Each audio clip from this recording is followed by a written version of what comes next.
I'm Bill from Iron Will, and this is our new 100 grain single bevel broadhead.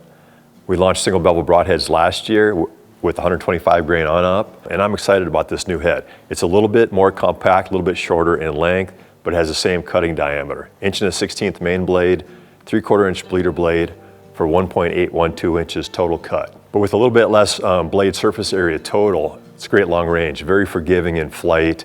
I think people are really going to like this. It has a good long range head that has excellent penetration, edge retention, and that rotation. One advantage of a single bevel head is that, you know, when you're fletched, say right fletched, and the arrow's rotating, the single bevel continues that rotation through the animal, which does a nice job of opening up the entrance exit holes for more blood on the ground and better blood trails.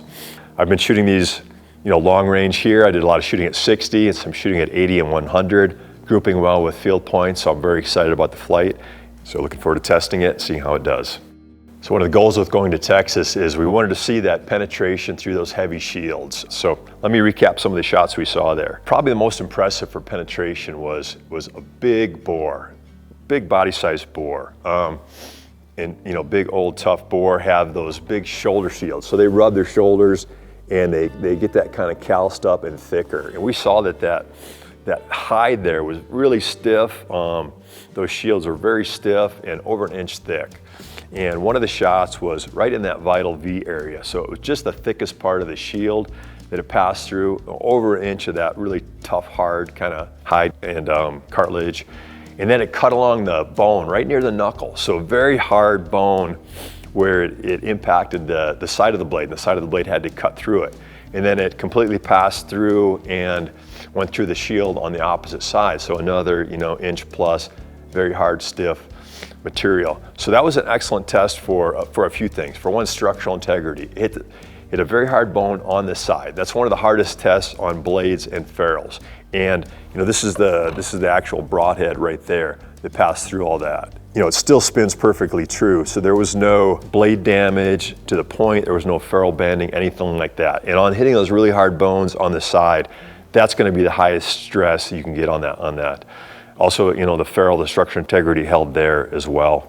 Our reinforced hit system held up to the task as well. This particular setup, it's a 25 grain hardened steel hit insert that we make, along with our impact collar, also 25 grain, and 100 grain head. So it was 150 grains up front on an axis, 300 spine axis arrow, had a lighted nock on the back, had 3 Max Hunter vanes at 3 degrees.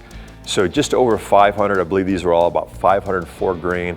Total arrow weight, about 12% FOC. So nothing crazy in terms of mass or FOC. You know, I like that 12 to 16% FOC, and we're kind of even at the lower end of that, but it was a good test on performance. So kind of a typical arrow weight. I had a 72-pound bow, a Mathews VXR. Bow's a few years old, so kind of, you know, kind of more middle of the road too on bow speed, power, but just a great nominal setup, I believe, for an out west big game arrow. Good balance of mass and speed. So with that, you know, we had some excellent penetration through the shields, cut through the bone. Those edges look really good afterwards. And penetration through those shields is tough. And having a sharp edge, good edge retention, you know, I'm still able to shave with that head afterwards. But having that edge retention really keeps the penetration going through it well. You can see on that blood trail there was, even though it's through the shields and the shoulders, which can be a tough place sometimes to get a good blood trail because of the movement, holes were opened up well. A lot of blood was on the ground. We could just stand up and walk that trail. You know, I think he went, we didn't measure exactly, 80 to 100 yards, I would say, but a good blood trail the whole way. And it was a death run. You know, he wasn't alive for more than a few seconds, but you know, when they go through that thick stuff, you need blood on the ground to follow them, and that was one where we could just walk it right to them very quickly. So great penetration, great structural integrity on that shot, and that was really the best test there. We did shoot a number of big older bores, and you know, everything passed through there. Complete arrow passed through on everything but that double shield hit, and then it was really just the fletchings kind of holding it up. So the arrow, the broadhead itself, we did get the exit wound, and it really opened up holes pretty good. Some of the better tests on blood trails, I would say, were the hits that were a bit back. One of the hogs I shot, it was quartering more than I thought, and I just got like a back edge of one lung, kind of liver, stomach shot.